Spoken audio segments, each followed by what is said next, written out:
இன்னைக்கு மாடி தோட்டத்துக்கு வந்து கொஞ்சம் கொத்தரங்காய்லாம் பறிக்கலாம்னு வந்திருக்கோம். இந்த கொத்தரங்காய் செடிங்கலாம் என்னோட உயரமா இருக்கு. நம்ம இந்த கொத்தரங்காய்களை கடையில வாங்கினா கூட கொஞ்சம் கருப்பு புள்ளி அங்கங்க அப்படி இருக்கும். ஆனா நம்ம மாடி தோட்டத்துல இருக்க கொத்தரங்காயில பாருங்க எவ்வளவு ஃப்ரெஷ்ஷா இருக்கு. பார்க்கவே ஆசையா இருக்கு. இது எல்லாத்தையும் இன்னைக்கு பறிச்சுக்கிறேன். எங்க மாடி தோட்டத்துல லைபீரியன் தக்காளி, red pear, yellow pear, red cherry, yellow cherry இது மாதிரி 5 வகையான தக்காளி எல்லாம் இருக்கு. எல்லாத்தையும் விட இந்த லைபீரியன் தக்காளி அப்படியே செக்க செவேல்னு அப்படியே கண்ணை பறிக்கிற மாதிரி நல்லா ரெட் டிஷ்ஷா இருக்கு பாருங்க. இது எல்லாத்தையும் இன்னைக்கு பறிச்சுக்கிறேன். மாடியில லாங் சில்லியும் வச்சிருக்கேன். அது வந்து எக்ஸ்ட்ரா லாங் மாதிரி நல்லா நீளமா இருக்கும். அது இல்லாம சாதாரணமா நீளமா இருக்க மிளகாவும் இருக்கு. இது வந்து குண்டு மிளகா. இந்த குண்டு மிளகா வந்து மத்த மிளகா செடி மாதிரி உயரமா வளராது. அப்படியே ஜாடியோடய அப்படியே படர்ந்து இருக்குது. இருந்தாலும் இதுல வந்து காய் பாருங்க அதிகமா இருக்கு. இந்த மிளகா தான் மோர் மிளகா போடுற மிளகா. இது வந்து அதிகமா இந்த பக்கம்லாம் கிடைக்க மாட்டேது மார்க்கெட்லலாம். மார்க்கெட்ல வந்து நல்லா புல்லட் மிளகான்னு சொல்லிட்டு இதோட கொஞ்சம் சைஸ் பெருசா ரொம்ப காரமா இருக்கு. இது வந்து அந்த காலத்துல இருந்து யூஸ் பண்ண நல்ல நம்ம நாட்டு மிளகா. இது வந்து செடியிலே எனக்கு விட்டு வைக்கணும் தான் ஆசை. ஆனா நம்ம விட்டு வச்சா அது வந்து அடுத்தடுத்ததா இன்னும் காய்க்கணும் அப்படின்றதுக்காக நான் இந்த மிளகாவெல்லாம் பறிச்சுக்கிறேன். இது எல்லாத்தையும் பறிச்சு நான் வந்து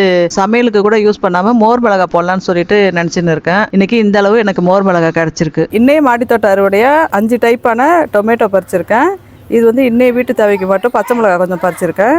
இது வந்து கொத்தரங்காய். அதுக்கப்புறம் இது வந்து குண்டு மிளகா. இது எல்லாத்தையும் பறிச்சுட்டு இன்னைய மாடித்தோட்ட வேலையை இதோட முடிச்சுக்கிறேன். இயற்கை நேசிப்போம்.